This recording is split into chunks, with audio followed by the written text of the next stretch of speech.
as far as your decision to go with Andy Lee as your trainer, obviously Tyson Fury had a big impact on that. But what were the elements that made you really believe in him to be your trainer? What were the elements that made me really? What made you ultimately decide to go with him as your trainer? Yeah, firstly it was leaving Kevin and then having a discussion with Tyson. And Tyson's always been good to me and looked after me. So he recommended Andy Lee. He said he would be a great trainer and that he would be one of those trainers that he rates really highly, the top 3 that he's ever trained with. And so that meant a lot. And then after having the discussions with Andy on Zoom, I think 3 or 4 phone calls or Zoom calls that we had, I was on an airplane flying out in 6 days' time to meet him for the first time and then start training camp. So it was just a feel, we had a good feeling about when we spoke to him, myself and the team in New Zealand. And then also, he just a recommendation from Tyson, and that sort of sealed the deal. Actually working together now and having a chance to experience each other, what has that chemistry been like, and what have been some of the differences that Andy has tried to bring out in your game? Yeah, we when I flew it and met Andy in Ireland for the first time and got to work, that we started working straight away. As soon as I got off the plane, we went to the gym.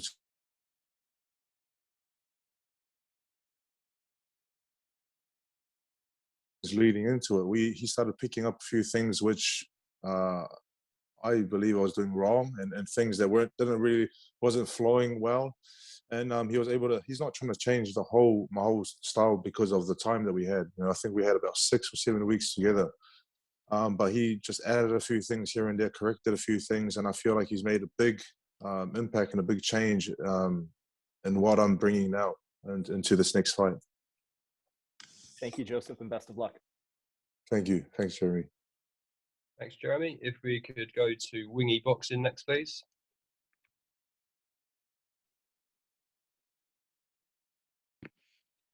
You're on mute, Wingy, if you just press that button there. Joseph, what's going on? How are you, brother? What's up, brother? Oh, by the way, I spoke to Lucas Brown yesterday. He said hi. I don't know what that means. Don't know if that's anything for the future. I don't know. You said to me, you said in an interview that if you lose to Derek Chisora, you feel like you want to do something, you should do something else. Do you feel that's putting unfair pressure on yourself? Because it's heavyweight boxing and you don't want to think of the negative, but anything could sort of happen. That's a lot of pressure to put on yourself, isn't it?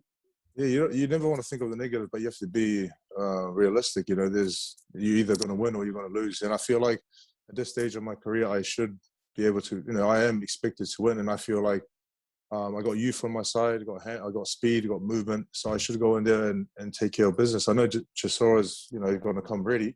Probably the most ready he's going to be because, this might be one of those big last fights for him if he gets it wrong. So, at this stage, I should be able to take care of business. And I feel like I should. I mean, I'll back myself.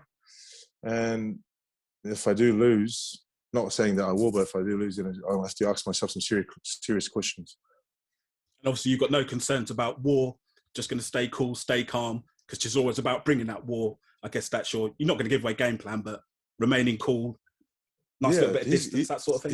He's going to come and bring war. There's no real secret to his style. He comes forward. I'm sure Buddy McGregor might add a few things here and there and help him, but his style is to come forward and bring war, chase you down, throw a lot of punches and pressure. And I feel with the game plan that Andy and I have been working on in the gym and in sparring and in training, executed well, it should be a good night for us. Thank you very much, brother. Appreciate your time. Thank you. Thanks, Wingy. Thanks, Wingy. If we go to Ames from Boxing News TV next, please.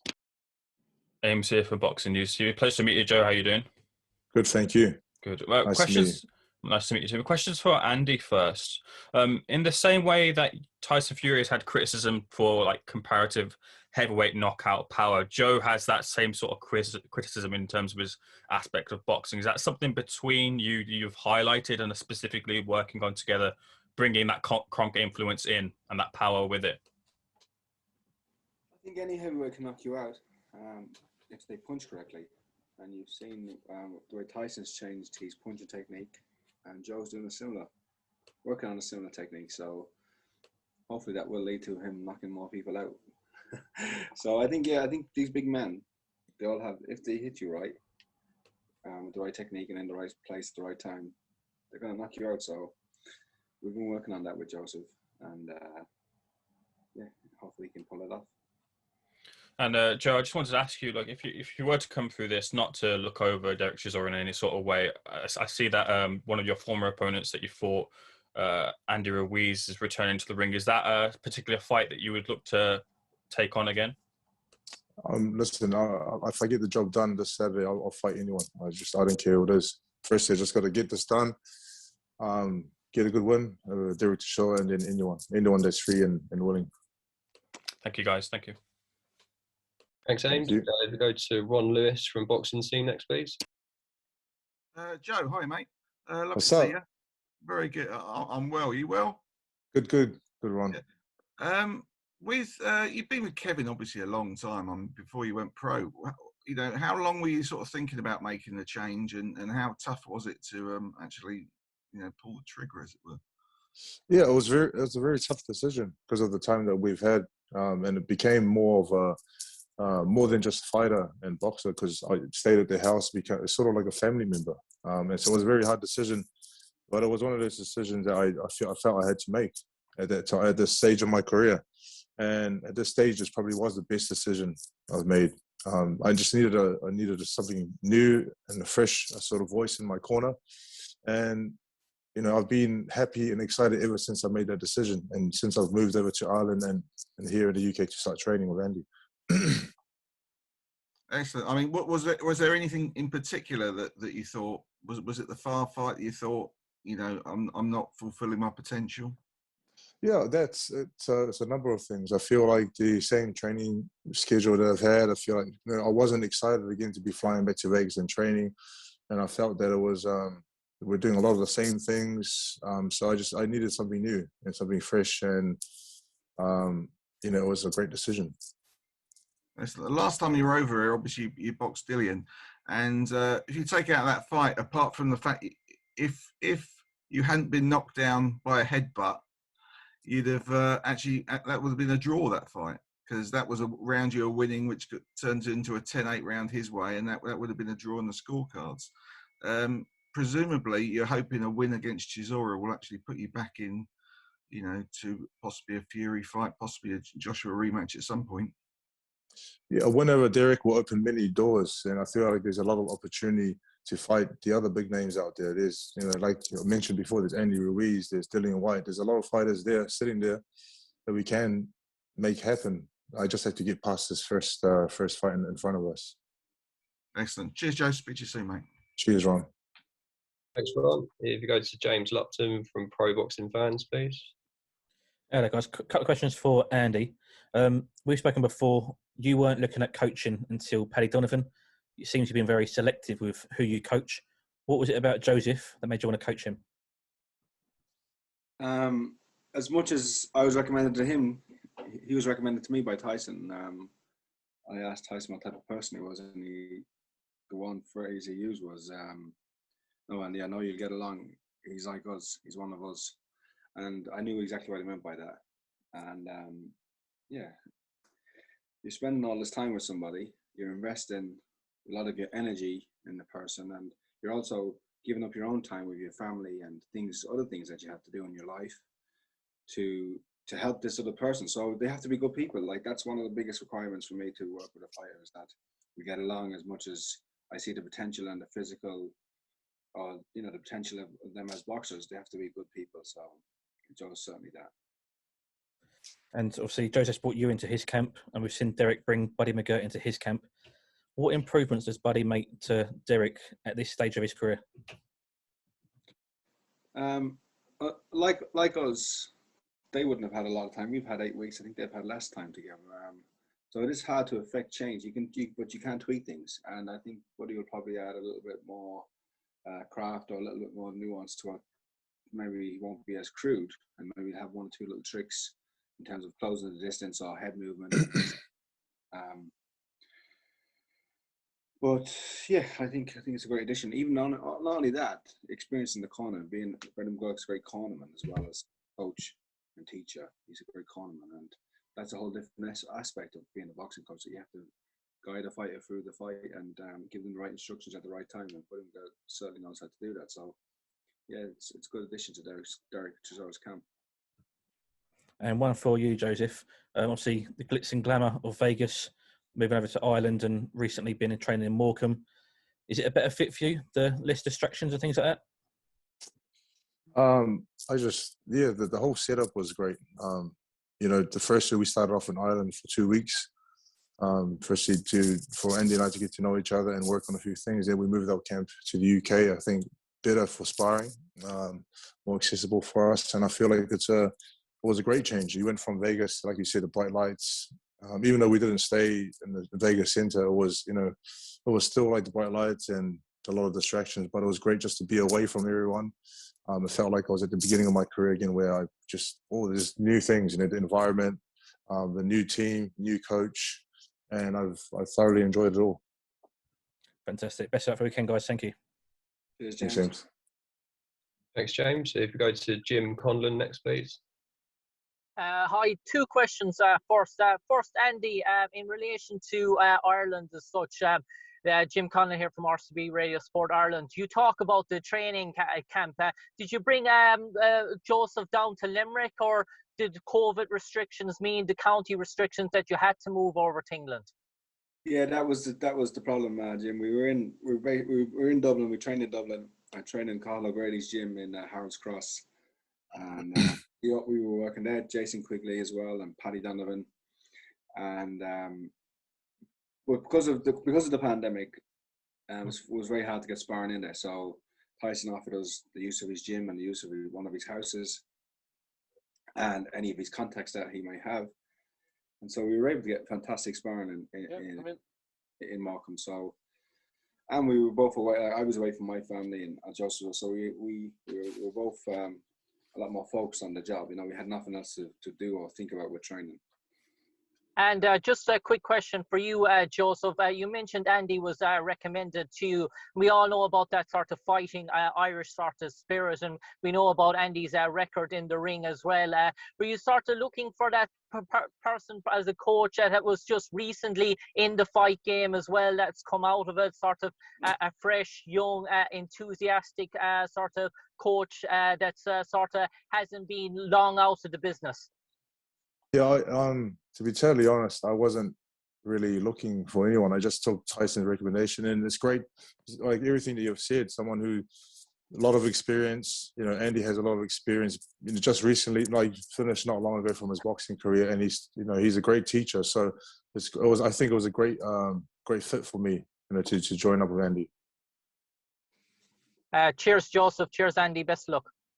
Also, Thanks, Jim, Jim. I have better technique than Joseph, so I'm still able to show him a thing or two. He's right. Okay, we go to Devinder from the Boxing Voice next, please. Hi, Joseph. You okay? Yeah, Devinder, good to see you. Good stuff. Just a question for you in regards to Tyson. He's Tyson Fury. He's obviously fought Derek Chisora twice. He knows you both. What kind of advice has he given you going into the Chisora fight? He's given a little advice. I know we did a bit of training together, and like Andy said, he gave us the gym to use in one of his houses and that. So I think Tyson gets along with everyone, and he just gave it a little bit of advice when he saw a few things that we could work on. But ultimately, he left it to Andy and myself to come up with the game plan and figure it out. But as someone who's already fought him, it was great to be around him and great to have that positive energy. And it was just he would give advice here and there. And in regards to fighting Derek on Saturday night, are you expecting him to just come out the gate straight away, throwing bombs similar to how he did with Usyk? Is that what you're expecting, or do you expect him in terms of a long fight? That's probably what we're expecting. That's his style is no secret, like I mentioned before, and he's going to come out and apply the pressure and chase me down. That's what we think he's going to bring, and we're prepared. We're prepared for that, and we're prepared for anything else he's going to bring. Brilliant. Joseph, all the best from the Boxing Voice, and good luck Saturday night. Thanks, Davina. Okay, we go to Danny Flexen from Seconds Out next, please. Hey Joseph, how you doing? What's up, Danny? Yeah, good mate. I hope you're well. Derek Chisora has been around the block, as it were, for a heavyweight. A lot of people have outboxed him, but very few people have taken him out of there. Do you feel you need to get a conclusive ending to the fight to really distinguish yourself from the other crop of heavyweights? That'll be nice. I mean, with what Andy was saying, any heavyweight can knock out any heavyweight. It's all about how you throw the punch and the technique you're using when throwing these punches. So if I throw it correctly and how I know I can, it'll be nice to catch him clean and knock him out. It'll be cool. And you've said it'll open a lot of doors for you. I'm sure there'll be a lot of promoters who want to, enlist your services, assuming you get a good win over Chisora. What's your preferred route, though? How would you like to get back to the top of the heavyweight division? Firstly to get the job done on Saturday, and then look at signing another deal with a promoter, and then just fighting the best fights we can get. And be in a position where when the bouts are sort of, available to fight for, that we're right there to put up a hand and say, hey, we're ready for it. Brilliant. And Andy, just a quick one for you.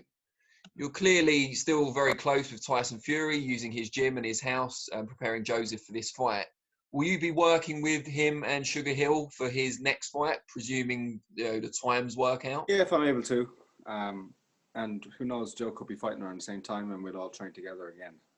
That would be the ideal situation. But yeah, we're in constant contact.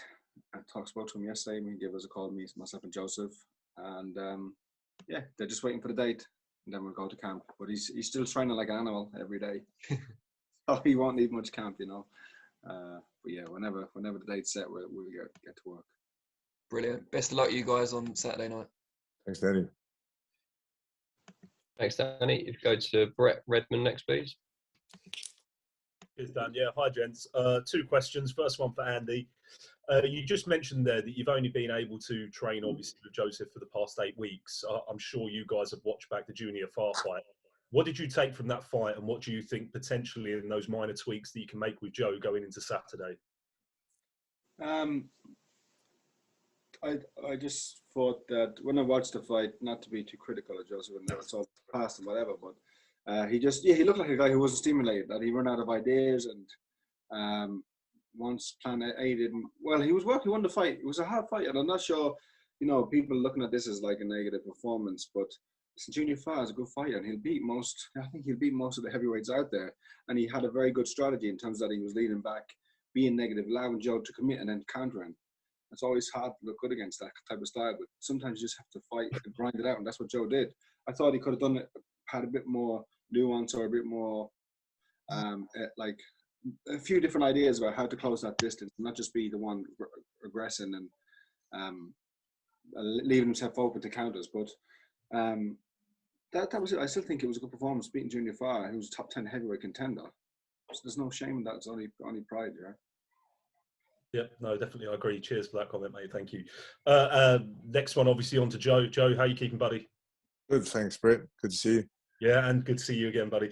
The last one, all I'll draw on is that Derek's obviously come out and made some recent comments that if he'd have fought on the same continent as what you did previously against Andy Ruiz, that he would have won the title because it was effectively saying it was your show, so you've won it because it's in your backyard. Do you think that's a ploy for him to try and play some mind games and draw you out into I suppose, a heated debate that he wants to have in the middle of the ring?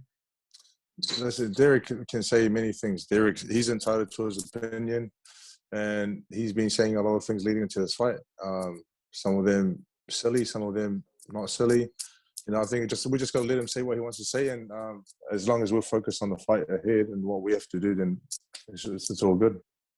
Joe, listen, I'm not going to take any more of your time, buddy, all right? I wish you every bit of success for Saturday. Take care, mate. Thanks, Brett. Good to see you. Thanks, Brett. Go to Hey, Joseph, how you doing, brother? Marshall, good to see you. Yeah, good, thank you. I got a quick question for you. So you're no stranger to activity, being active and fighting back to back in recent years, but since 2018 was the last time you came right out and fought again. How do you think that will help you, or will it hurt you, being in training camps back to back and not being consistent with fighting? I feel like it's good to have momentum. And as a fighter, you know, when you're fighting and when you're training, all you want to do is fight. And I feel when you're having back-to-back, you know, training camps and fights, you're only going to get better and gain more experience and work on more things to improve your skill and technique. And I feel like this will be very, very beneficial that we just finished the fight and on to the next one. Right. And the other question I have is, you're an easy-going guy, cool temper, mild.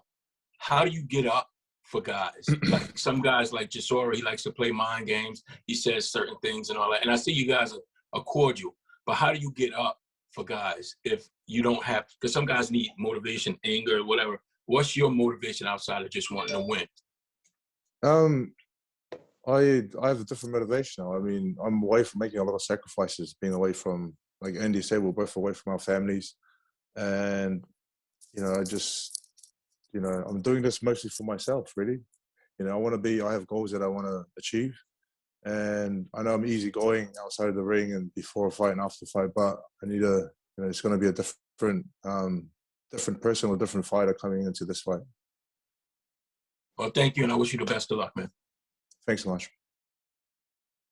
Okay, go to Ed from RTE Sport next, please. You know, just a quick question for Andy and for Joe as well. Andy, I suppose just since you started working with a heavyweight, obviously you work with Tyson as well, and now with Joe, but you do a lot of work obviously with the smaller lads, with Jason and Paddy as well. Is there a crossover in that training that you can bring from Jason's work to Joe, to, you know, for the bigger lads, that you can incorporate some of the techniques that the smaller fighters will use, and yourself as well as the middleweight? Yeah, the two heavyweights, they're unusual heavyweights in that they're very coordinated. You know, a lot of heavyweights, especially the ones of Tyson's size, they don't have that coordination, so you're limited to how you can train them or how you can ask them to move. Both Joseph and Tyson are very coordinated, and Joseph's very athletic. So there's a certain workout we do, which involves a leg circuit, and I wouldn't ask Tyson to do it because of the agility it takes to do it, because Tyson is 6'9" and 270 pounds. Like, just wouldn't make sense. But Joseph certainly did, and like, the technique is one thing, but the attitude is always the same. It's the way you talk to your fighters and how you instill what their belief should be and how they should think in a ring and in a fight and in a certain situation. It's the same across the board, regardless of weight. And yeah, certainly the big heavyweights, they may not have the same volume as the smaller guys, but they certainly have power, you know. So you managing those energies, and it's different. There's different training a heavyweight and a light up guy, but there are also a lot of similarities, a lot of crossovers that you can bring. And then obviously, just Joseph, to follow up on that, Andy's talking about adding some, I suppose, nuance to your technique. Has he also, I suppose, by adding that technique and nuance, does the power improve? Like Andy himself was a specialist knockout artist himself, and he hit with real power. Does that translate? Do you feel yourself hitting harder? Yeah, I feel, you know, when you're punching a certain way, and then when you add better technique to how you're punching, I feel like I'm punching a lot harder now. But you know, there's only one way to find out, and that's day one. So I felt great in the gym. I felt great on doing all the training that we've done, and I just the most important part is making it happen and putting it on display on day one. I feel like I'm punching harder though. Good stuff. Listen, best of luck. Thanks, Ed. Okay, we'll go to Joe from Pep Talk UK next, please. Hi, Joseph. A win against Derek would surely catapult you back into title contention. I was just wondering how you felt, what you felt your rank was in the heavyweight division, as well as Derek's right now. I feel like we're both in the top 10, and this will be a fight for us, a great fight for us to see who goes on to getting a better ranking or getting closer to fighting for that world title. And obviously, Deontay Wilder hasn't had a fight since the Tyson Fury loss. Is that a fight you'd be eyeing up, God willing, you come through Derek Chisora on Saturday night? It's whatever fight makes sense after this next fight. You know, whatever fight that the team sits on or settles on, that's I'll take any of those fights. Great. Best of luck on Saturday, Joe. Thanks, Joe. Okay, go to James Regan next, please. Hey Joe, it's James from New South back over in New Zealand, mate. Hope you're well. Hey. I just how do you feel physically and mentally at this stage, a week out, given compared to the Junior Fire fight, especially given that you were, I guess, a year in between fights in the build up to that one? How do you feel differently, I guess? To be totally honest, I feel a lot different from not only so much compared to the Far fight, but compared to the last, I don't know, 4 or 5 fights that I've had. I feel like my body at the moment is a lot fresher, way fresher. We've put in some good work. We've put in some great work. With, you know, if you talk to Andy, the pairs that we've done, the sparring, you know, the leg circuits, everything. And I feel like my body's still a lot fresher, and I haven't had any sort of pain or injuries throughout this camp. So, to be totally honest, a lot better in terms of mentally and physically in great shape. Does that kind of emphasize how important it was to get that Junior Far fight and that camp under your belt before you got on to bigger and better things? It was important to get that fight and camp under my belt, but then it was also important to make change. And with that change, I've seen like a lot of benefits, and it's only been positive since I've made that change. Thanks, mate. And just one for Andy. What's I guess impressed or surprised you about Joe over these past few weeks? What's impressed or surprised me? Oh, his whole demeanour, his fast hands. He has all those physical attributes. He's fast, he's quick, he's got great experience for still a young fighter. He's got a lot of experience. And just hearing his stories about being an amateur representing New Zealand, traveling the world by himself, really, paying his own way to fight in these international tournaments and always picking up medals, and yeah, and he can punch. He's punching very hard at the moment. So that's very impressive. I think Andy's very impressed with my poker skills. He has got a good poker face. He's a good bluffer. Well, thanks, boys. All the best. Thanks, James. Okay, we go to Michael Morgan next, please. Hey, Joe, I just wondered what your perspective was on the traction which has been gained by, you know, people like Jake Paul. I mean, does it help or hinder the sport? I feel like it works both ways. I feel it helps the sport in terms of bringing a different fan base. You know, I feel like those guys are just, they have their own goals and what they want to achieve in life. But they won't be, I don't think they'll be fighting for, or getting close to be fighting for a world title. So I feel like it's just one of those things that will be put on the side. I don't know. You know, you never know, but it's, they're bringing more fans to boxing. And yeah, I don't know if it's a good thing or bad thing.